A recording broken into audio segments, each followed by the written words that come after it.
আমরা তারুণ্যের আলোর যুব সংগঠনের পক্ষ থেকে আসলে এই মাসব্যাপী এই ইফতারের আয়োজন করেছি। আমরা আসলে রমজান মাসের প্রতি দৈনিক আমরা আসলে অসহায় দুস্থ যে পরিবারগুলো আছে তাদেরকে আমরা বিভিন্ন প্রবাসে যারা আছেন বা দেশে যারা আছেন সবার আর্থিক সাহায্যে আমরা বিভিন্নভাবে তাদের প্রতিদিন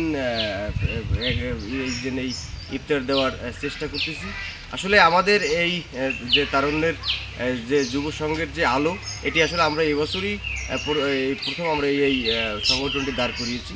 আমাদের উদ্দেশ্য হলো যে আসলে এই সংগঠনটির মাধ্যমে এলাকার অসহায় দুস্থ যে পরিবারগুলো আছে তাদেরকে আর্থিক সহায়তা করা, আর পাশাপাশি আসলে আমরা যারা এই এলাকার যুবকরা যারা আছি তারা আসলে যেন একতাবদ্ধ হয়ে যে ভালোকে ভালো এবং খারাপকে খারাপ বলতে পারি, সেজন্য আমাদের মূলত এই সংগঠনটি করা। আমি ধন্যবাদ জানাচ্ছি এই ইব্রাহিম খলিল এবং সাফায়েত মির্জা, রুমান হাওলাদার, আহসান খান, এরপর হলো আপনার আনোয়ার মির্জা সহ এই এলাকার যারা প্রবাসে থাকেন তারাই কিন্তু আমাদেরকে আর্থিকভাবে খুবই আমাদেরকে এই সাপোর্টটি দিয়ে আসছেন। আমরা যেহেতু যদিও গায়ে পরিশ্রম করি কিন্তু তারা আসলে তাদের আর্থিক সহায়তার মাধ্যমে কিন্তু আমরা আসলে এই সংগঠনটির কার্যক্রম করতেছি। যাদেরকে দিয়েছি আমরা আসলে কারোরই ভিডিও ফুটেজ নিই নাই, আমরা যে দিয়ে আসছি ওইটার ভিডিও ফুটেজ নিয়েছি আমাদের, এবং আমরা ওই যে জায়গায় রাখছি ওই জায়গায়, এছাড়া কোনো ভিডিও ফুটেজ আমরা নিই নি। আমরা যে ভবিষ্যতে এরকম কাজ করতে পারি আপনারা আমাদের জন্য দোয়া করবেন।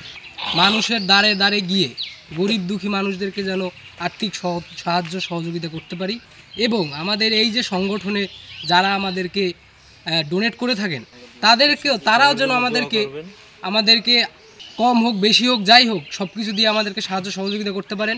আমরা গায়ে খেটে গরিব দুঃখী মানুষদেরকে যেন তাদের পাশে আমরা দাঁড়াতে পারি সবসময়ের জন্য। সবাই দোয়া করবেন।